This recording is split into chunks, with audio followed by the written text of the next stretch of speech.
미국이 농축산물 시장 개방을 관세 협상 카드로 내놓으면서 압박 수위를 높이고 있습니다. 이런 가운데 먹거리 물가는 들썩이고 있는데요. 네, 폭염으로 인한 인플레이션, 이른바 히트플레이션 우려가 커지고 있습니다. 자세한 내용 석병훈 이화여대 경제학과 교수와 살펴보겠습니다.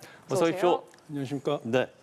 자, 먼저 한미 관세 협상부터 짚어보겠습니다. 미국이 농축산물 시장 개방을 압박 중인데 일단 내용을 보면 30개월 이상 소고기 수입 제한 해제, 미국산 쌀 수입 할당 확대와 같은 요구를 하는 것으로 알려졌습니다.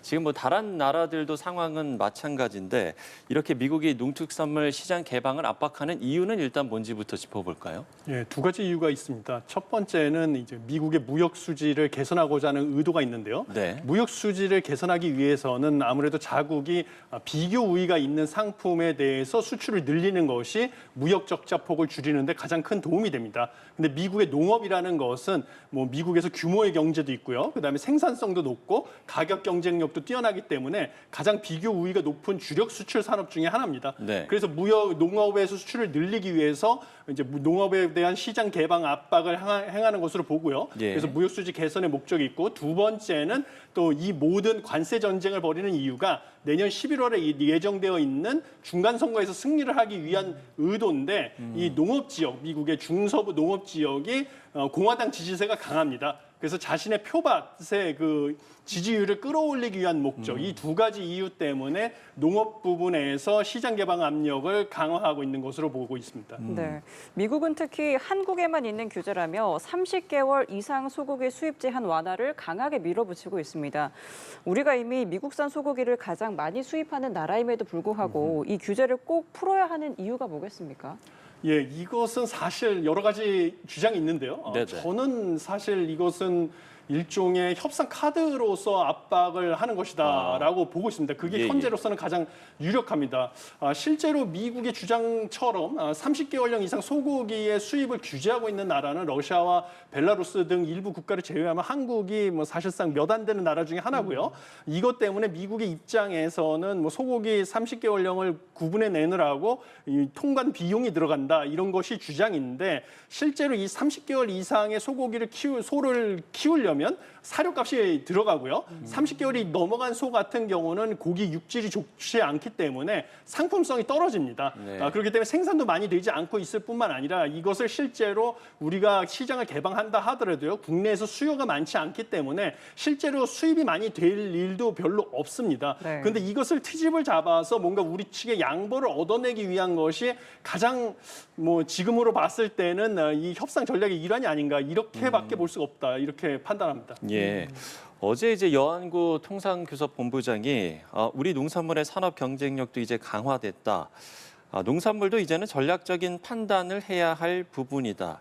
이 발언은 좀 해석이 필요할 것 같은데 이 부분과 관련해서 과연 이제 관세를 위한 협상 카드로 쓰는 거 아니냐 이런 좀 해석들도 나오는 것 같아서요. 어떻게 좀 보세요? 예, 저도 관세 협정에서 우리의 주력 수출품이죠. 대미 주력 수출품인 자동차라든지 네네. 그다음에 철강에서의 품목별 관세를 좀 낮추기 위한 거, 그다음에 앞으로 품목별 관세를 부과하겠다고 미국에서 선언을 했던 반도체라든지 의약품에서 품목별 관세를 일부 낮추기 위한 협상 카드로서 농산물 시장 추가 개방을 고려하고 있다라는 것을 이미 시사했고요. 네. 또 국내에서 좀 여론을 진정시키기 위한 사전 포석으로서 이런 언급을 했다라고 보시면 되겠습니다. 왜냐하면 지금 미국이 이미 우리와 뿐만 아니라 다른 나라와 동시다발적으로 협상을 하고 있는데 그 협상 전략이라는 것은 이미 무역 협상을 타결한 영국과의 협상, 그다음에 베트남과의 협상에서 보듯이 주고받기식, 철저한 주고받기식 협상을 하고 있습니다. 그래서 우리가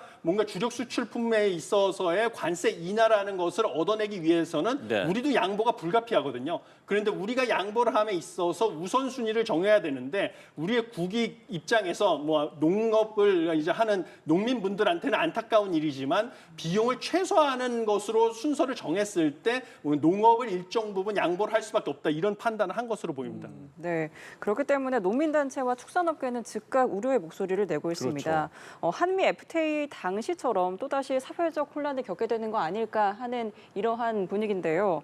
정부에서도 또 실리와 전략 사이에서 고민이 상당할 듯하고 또 사회적 분위기도 살펴봐야 될 것 같습니다. 어떤 해답이 찾을 수 있을까요? 예, 농민분들께서 반발하는 것은 너무나 당연합니다. 왜냐하면 예. 자신들의 생계가 달려 있는 것이고 또 특정 산업에 대해서만 이 양보를 강요하는 것은 너무나 큰 고통을 주는 것이기 때문에 이 국익을 위해서 어쩔 수 없이 주력 수출품을 시장을 지키기는 대가로서 이 농업을 희생하는 것은 불가피하다 할지라도요. 네.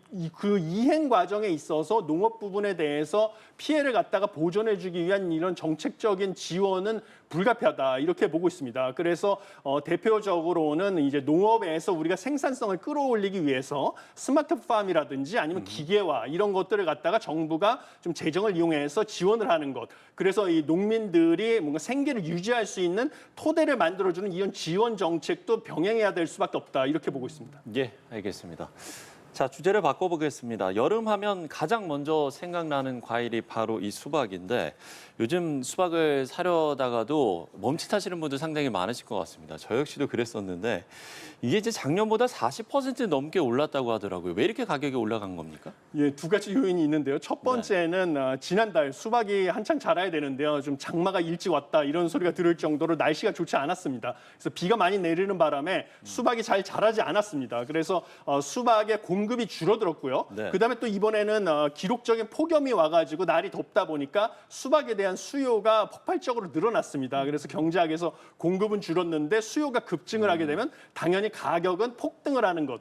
이런 현상으로 인해서 지금 수박 가격이 천정부지로 치솟는 이런 상황을 겪게 되는 지경에 이르렀습니다. 네, 폭염에 가격이 뛴 거는 수박뿐만이 아니고 농산물 전반의 가격이 오르고 있는데 기온이 1도 오르면 농산물 가격이 최대 0.5%포인트가 뛰고 그 여파가 반년 가까이 지속된다는 분석도 있습니다. 지금 사실 더위가 절정도 아니잖아요. 지금과 같은 더위가 좀 계속 이어진다면 먹거리 물가가 계속 오르는 건가요? 예, 지금 상황에서는 히트플레이션이라는 신조어가 나왔는데요. 네네. 이것은 이제 폭염이 유발하는 인플레이션이라는 신조어입니다. 결국 기후 변화가 우리 그 경제와 물가에 지속적으로 영향을 미치는 이제 구조적인 요인이 되었다라는 것을 의미하는 것이고요. 결국 한국은행에서 나온 보고서에 따르면 이번에 그 농산물 가격, 기온이 1도 오를 때 농산물 가격 상승이 최대 0.5%포인트 있고 이게 반년가량 이어진다는 분석에서도 보듯이 올 여름에 이미 기록적인 폭염이 있을 것이다라고 예보가 있지 않습니까? 네. 그러면 이것은 결국은 농산물 가격도 올 하반기까지 지속적으로 올라갈 수밖에 없고요. 그것뿐만 아니라 축산물 가격 역시 가축 폐사율도 증가하고 그다음에 닭들의 산란율도 저하해서 계란 가격 역시 올라가는 게 예고돼 있다 이렇게 보시면 되겠고요. 그다음에 수산업 역시 수온이 상승을 하니까 우리가 고등어라든지 오징어 같은 이런 대중성 어류, 찬물에서 이제 한류에서 사는 어류들이 또 북상을 하게 됩니다. 그러면 이런 어류들의 가격 역시 올라갈 수밖에 없다. 그래서 하반기에는 농축 수산물 가격이 상승할 수밖에 없다. 이렇게 보고 있습니다. 네, 그렇기 때문에 또 적절한 대책들이 마련돼야 하지 않을까라는 생각이 듭니다.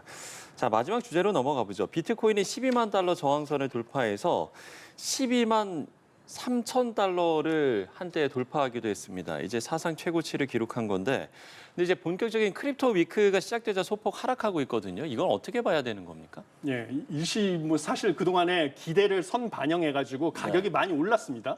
그랬더니 이제 단기적으로 수익을 실현하기 위해서, 이익을 실현하기 위해서 조정이 있다 이렇게 보시면 됩니다. 그래서 이것은 소문에 사서 뉴스에 팔라라는 그 격언이 그대로 실현된 것이다 네. 이렇게 보시면 되고요. 그렇지만 이게 추세적인 하락이 아니고 결국은 뭐 이 법안이 통과될 게 유력해지기 때문에 뭐 당분간은 추세적으로 상승할 것이다. 이제 네. 일시적인 조정이다 이렇게 이해하시면 되겠습니다.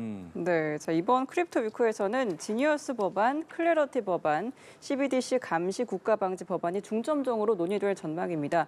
각 법안이 좀 어떤 내용을 담고 있는지 구체적으로 설명을 부탁드릴게요. 예, 먼저 지니어스 법안이라는 것은 달러 스테이블 코인을 규제하는 법안인데요. 결국 이 달러 스테이블 코인을 갖다가 제도권으로 편입을 시키기 위한 그런 법안이라고 보시면 되겠습니다. 예. 그래서 여러 가지 규제가 들어가는데요. 이 달러 스테이블 코인을 발행할 때 과거에 있었던 테라 루나 사태를 방지하기 위해서 달러 가치와 이 가상자산의 가치를 갖다가 매치시키기 위해서 1대1 지급준비금을 보유하게 하는 것을 의무화한다든지 그다음에 이 달러 스테이블 코인을 가지고 이용해가지고 뭐 자금 세탁이나 이런 것을 못하게 하기 위한 자금 세탁 방지 의무 등을 부과하겠다라는 것을 규제하는 대신에 이것을 제도권으로 편입시키기 위한 법안이 되겠습니다. 네. 그다음에 클래리티 법안 같은 경우는요. 가상자산이 그동안에 증권인지 상품인지를 둘러싼 오랜 논쟁이 있었습니다. 예. 왜냐하면 이거 규제하는 기관이 다르기 때문입니다. 그런데 이것을 종식시키기 위한 법안이라서요. 만약에 가상자산에서 특정 가상자산을 상품으로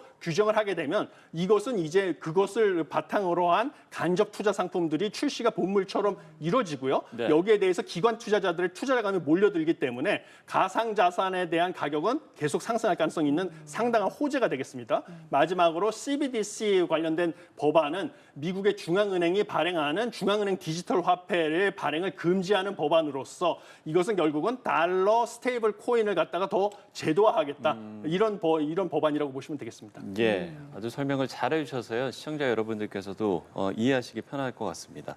그러면 이제 이런 법안들이 통과되면 과연 이제 가상자산 시장에는 어떤 변화가 생기는 건가 이 부분도 궁금한데 끝으로 짚어주신다면요. 예, 일단은 비트코인과 이더리움은 이제 가상 자산으로서 지위가 공고화될 것이다. 그다음에 이것을 상품으로 분류가 된다고 하면요, 이제 더 낮은 규제를 받으면서 이것을 바탕으로 해서 뭐 현물 ETF 여러 가지 파생금융 상품들이 많이 출시가 될 것입니다. 네네. 그러면 기관 투자 자금들이 더 몰려 들어가지고 가격이 많이 올라갈 것이다. 앞으로 추세적으로 상승할 가능성이 크다 이렇게 보고요. 그다음에 달러 스테이블 코인이 사실은 제도권에 편입이 되면 이제 달러 스테이블 코인을 이용해 가지고 이 디지털 자산 시장에서의 달러 패권이 더 강화될 것이다. 그래서 국제 결제 수단이나 송금 수단으로서 달러 스테이블 코인이 이제 디지털 위안을 중국이 위안화가 달러 패권에 도전하기 위해서 디지털 위안을 전파하려고 노력을 했는데 그것에 대한 경쟁 상대로서 달러 스테이블 코인이 달러 패권을 더 강화할 수 있다. 이렇게 보시면 되겠습니다.